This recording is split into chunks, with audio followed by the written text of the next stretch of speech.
From Tampa Bay's streaming news source, brought to you by AlertTodayFlorida.com, this is ABC Action News. I'm Dee O'Reilly. Your umbrella will likely come in handy today. Greg D has a full look at your forecast coming up. But first, though, here are your ABC Action News headlines. A violent home invasion ends with a Dunedin woman fighting for her life. The 18-year-old, though, is doing much better now. The victim's live-in boyfriend told deputies a suspect walked into their unlocked home and shot his girlfriend. Neighbors are now taking steps to make sure that their homes are secure.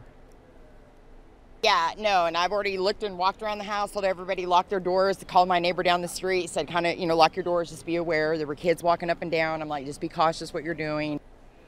Deputies went door to door searching for the suspect but couldn't find him. We're still waiting for authorities to give a motive for the shooting. 5 Winter Haven police officers are on paid leave after shooting a man who was threatening to take his own life.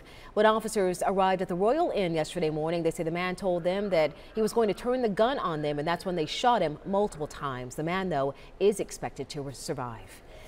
Vandals are continuing to trash an area outside a Christian Ministries warehouse in Palmetto. The executive director says it's been happening at least twice a week for 4 months now. Yesterday, the vandals smashed discarded food near the door and then did something really disgusting.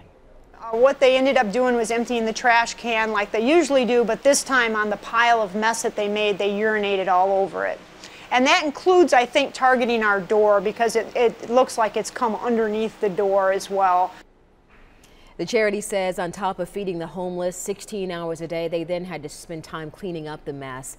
They're asking Palmetto Police now to do extra patrols. Tampa detectives are on the hunt for the person who used a sledgehammer to destroy tombstones and statues at an historic 18th century cemetery. The Centro Español de Tampa Cemetery is the final resting place for about 1,500 people. It's believed to be one of only 2 cemeteries in the country dedicated to immigrants from Spain. It desecrated a sacred and historic place, and shame on them for doing that.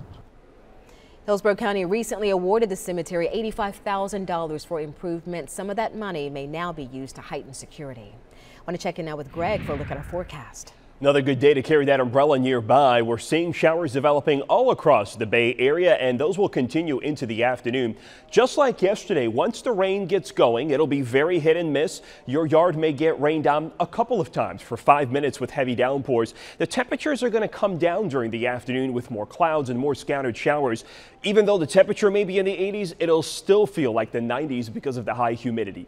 Before you step out the door and start running those errands, make sure you download the Storm Shield app. Check the radar right on that app. It'll let you know whether you'll be dodging some of those showers on your way. Dia? All right, thanks, Greg. You will likely see lots of people dressed in costumes in downtown Tampa through Saturday. MetroCon, Florida's largest anime convention, opens today.